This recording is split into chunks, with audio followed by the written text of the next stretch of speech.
Welcome back from the Gospel Witness Protection Program. Yeah. Thank you very much. Good to be free again. Good to be free. Well, it's good to have you guys free. I've been a fan of this album ever since the day it came out, and I've not been quiet about that. And I've been sharing it with folks, and a lot of people don't know your history. So why don't we start out with giving a little bit of history on you guys. I know you guys were born in Davenport, Iowa. What was that like? Well, that was an experience.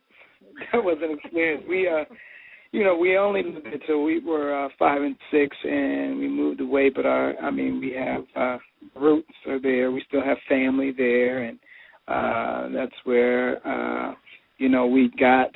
we started singing there, and that's with my mom. And when my dad started pastoring, when he started preaching, when he was called to the ministry, after he had been there for a little while, then went to Tennessee, where he pastored a church there in Columbia, Tennessee. We stayed there for about 10 years, and that's where we began to play and sing with at church. So at around 10 and 11, somewhere around there, we started getting involved with playing at church and singing in the choirs and stuff like that. And then we moved to Ohio, where we were, the guys who were over the music and stuff. And it was just a great experience. It brought us. It basically got us ready to do what we're doing now. Now, what was the pressure like for you guys growing up as PKs or preacher's kids, as you have it? Well, pressure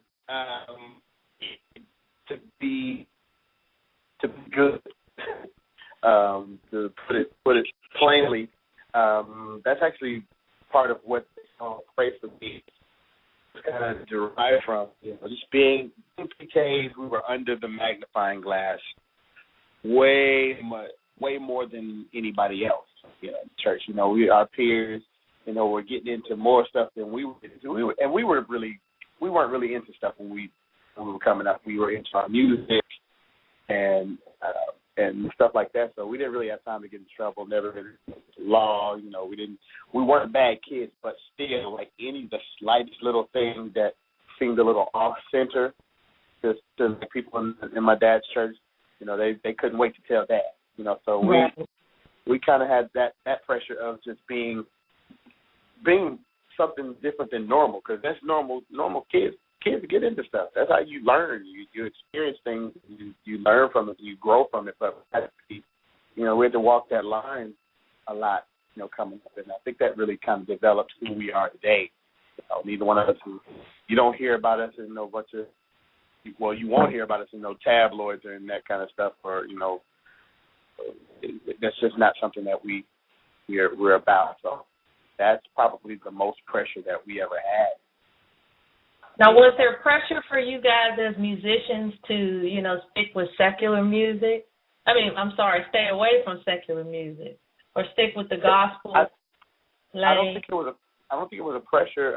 We didn't really listen to a lot of secular growing up, but a lot of people's idea of gospel music, traditional gospel music, we weren't really drawn to. We were drawn to the Winans, Rance Allen, the Commission. We were like huge Commission fans, the Hawkins, Andre Crouch. All those people were like trendsetters, so they weren't doing the normal traditional gospel sound. So those are the people that we gravitated to.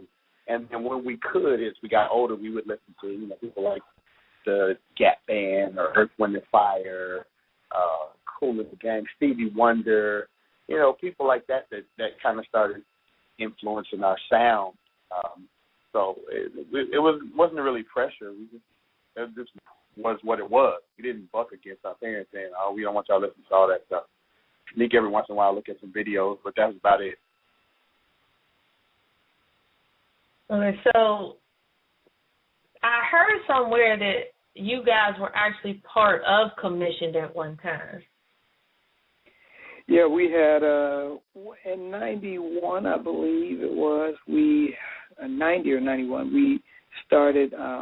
We connected with Fred Hammond, and we let him hear our demo, and he liked what he heard, and we formed a friendship, and he asked us to be a part of the band and to play and sing with them, and we recorded their Commission number 7 project with them and wrote some on that, and as well we worked on Fred's first solo album, so we were involved with that, and we were on the road with Commission for a couple of years, and so wherever you would see Commission, basically you would see us. So it was a great time for us to learn and to grow and to find out what it really was like to be involved with the industry.